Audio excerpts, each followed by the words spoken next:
thanks for connecting with us. I'm Jenny Chavone from Corporate Communications, and I have the pleasure today to moderate this Let's Connect podcast. Many North America employees have expressed a high level of interest to learn about our financial performance, both from a regional perspective and business perspective. And the North America ExCom is committed to sharing this information in a timely manner. In fact, this podcast is very timely for our region as we prepare to host the Henkel Management Board for a regional town hall on August 29th. During this virtual event called Talk Business North America, you will have an opportunity to engage in an open dialogue Q&A session with the Management Board. Following the recent release of Henkel's first half 2024 results, today's Let's Connect podcast focuses on North America results and the key drivers impacting performance. It's also worth noting that Henkel's global first half performance has resulted in the company raising its outlook for fiscal 2024 twice already this year. Joining me today to share results and their personal remarks are my fellow ExCom members, Pernille Lind Olsen, our Regional President for Henkel North America, who also serves in Adhesive Technologies global and regional roles, and Martijn de Regt, Head of Finance for North America. And I thank them for talking with us today. Thank you, Jenny. We are certainly well-timed to connect with our North America team today, and I'm excited to share our financial performance and progress with you. Thanks from my side too, Jenny. Henkel employees are driving great progress in our purposeful growth strategy. And as you mentioned, this has resulted in Henkel raising its fiscal outlook, a very positive indicator for our global performance. Well, we have a lot to cover, so let's get started. Pernille, let's start with you and maybe remind us a little recap of Henkel's announcement about the global first half 2024 performance. Thank you, Jenny. The global performance group sales grew organically by 2.9% in the first half of the year to around 10.8 billion euros. In Adhesive Technologies, we saw an organic growth of 2%, while in Consumer Brands, we grew with 4.3% globally. At group level, volume development, which continues to be impacted by the portfolio measures in Consumer Brands, we showed a slightly positive trend, both compared to the first half of last year, 2023, and a sequential improvement compared to the first part of 2024. Sales growth, together with gross margin expansion, led to an increased EBIT adjusted margin of 14.9%, which represents an expansion of 340 basis points. The increase in sales, together with the EBIT adjusted margin expansion, fueled the adjusted earnings per preferred share increase of more than 30%. So all in all, quite impressive result first half. And Martijn, any thoughts to share on the global performance? Yes, thanks, Pernille.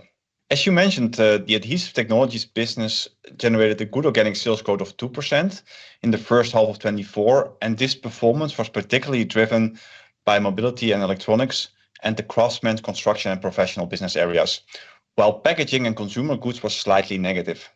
Overall, we saw continued growth in volumes across Adhesive Technologies. The EBIT adjusted margin improved with 300 basis points, and this was supported by pricing, lower input cost, mix, and supply chain efficiencies versus the half year 1 2023. Also, Consumer Brands achieved very strong organic growth with plus 4%, and this was driven by hair of plus 7%, as well as by growth in laundry and home care of plus 3%. Sales growth in both Consumer Brands units was driven by positive price development. Volume development came back to a positive territory when accounting for the impact of portfolio measures. The substantial EBIT adjusted margin increase of 390 basis points was supported by ongoing pricing and portfolio measures, as well as savings and supply chain efficiencies, while advancing the level of investments to fuel growth. Also, net working capital further improved. This was mainly due to lower inventories. This, together with the very strong increase in earnings, increased the free cash flow. This strong performance in half year 1 enabled us to increase our EPS guidance to a range of plus 20 to plus 30%. Thank you both. That's definitely good news on the global performance. And now, Pernille, maybe you could share with us how the North America region performed in the first half. Sure. Thank you, Jenny. Henkel North America, which is the US and Canada, had a sales of $3.3 billion first half of the year. And with that, we constitute in the region 28% of the global sales in Henkel.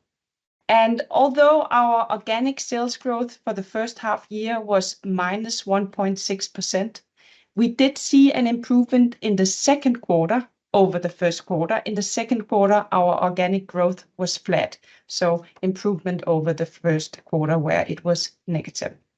A significant gross margin expansion was driven by portfolio measures, very strong pricing actions, and tailwind of material prices, and some of that we partly reinvested in marketing. Overall, we reported a strong adjusted EBIT expansion of 310 basis points. So let's break it down by business units. Martijn, would you please share with us a little bit about how each of the business units performed here in North America? Sure, Jenny. Let's start with Adhesive Technologies. The organic growth in Adhesive Technologies was slightly negative, driven by packaging and consumer goods, where we continue to see demand shifting from food packaging to food service. This was partly offset by continued strong volume development in electronics and positive volumes as well in automotive industry and the craftsman business. A strong gross margin increase was supported by high margin portfolio mix and by lower raw material cost. If we then look to the consumer business, we saw a very strong organic growth development in professional in North America. This was partly offset by a decline in consumer. The decline in consumer was impacted by the ongoing portfolio measures in laundry and home care. To give a few examples, we have discontinued the Sun branded products in the US, and we are discontinuing our branded dishwashing products in Canada. The strong sales growth in professional was supported by the new 360-degree Schwarzkopf campaign with well-known celebrities like Sofia Vergara and Chris Appleton. As in adhesives, we saw a very strong gross margin expansion in HCB, driven by pricing and portfolio measures.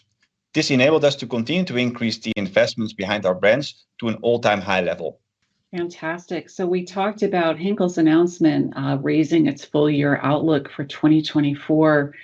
Let me ask you, Pernille, in light of this, what are the primary challenges and opportunities here in North America that we need to focus on to deliver this expectation? Sure. For our HCB business, we will continue to focus on finalizing the portfolio measures and getting back to volume growth. And for the HAT business, it's a matter of, in light of some of our market indicators being a bit softer in certain industries, also a focus on volume gain through outperforming the market and utilizing the fact that we have sustainability offerings as a true differentiator in the marketplace.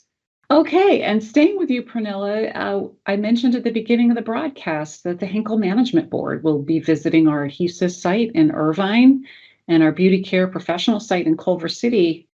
And they're also connecting with North America team members via virtual town hall at the end of August. What is the purpose of their visit, and what do you hope the board members will take away from their interactions with our North America team? First of all, Jenny, I am, on behalf of the North American ExCom, very, very pleased to host the management board during their North America visit. These visits are designed to allow the board members the opportunity to meet and engage in a dialogue with our team here in North America and get a closer view of our business and of our wonderful team members here in North America. And with that, I hope that the takeaways that they will bring back from their visit in North America is that North America is an important region for Henkel. We are 28% of the global NES. We still have great opportunities to grow, new customers, new segments, new solutions to market and drivers such as, for instance, sustainability. We have an absolutely stellar team with deep expertise of our solutions as well as of our customers and consumers and their needs. And we have strong activities to strengthen and transform our culture, among others through the great work done by our employee resource groups and our initiatives for diversity, equity and inclusion and talent development. Thank you, Pernille, and thank you, Martijn, for connecting with us today. That was very helpful. Thank you very much, Jenny. Thank you, Jenny. I look forward to our next discussion. All of us on the North America XCOM appreciate your interest in our regional business performance, and we value your feedback. Please feel free to drop us a comment on this podcast in the News Hub by using the comment feature below the story, or reach out directly with your questions and ideas. And thanks for listening. During the year, the North America XCOM will bring you more updates about our financial performance, as well as ongoing information about our focus for the future on culture, compliance, and connections across our region. Watch your email and the North America News Hub for further information.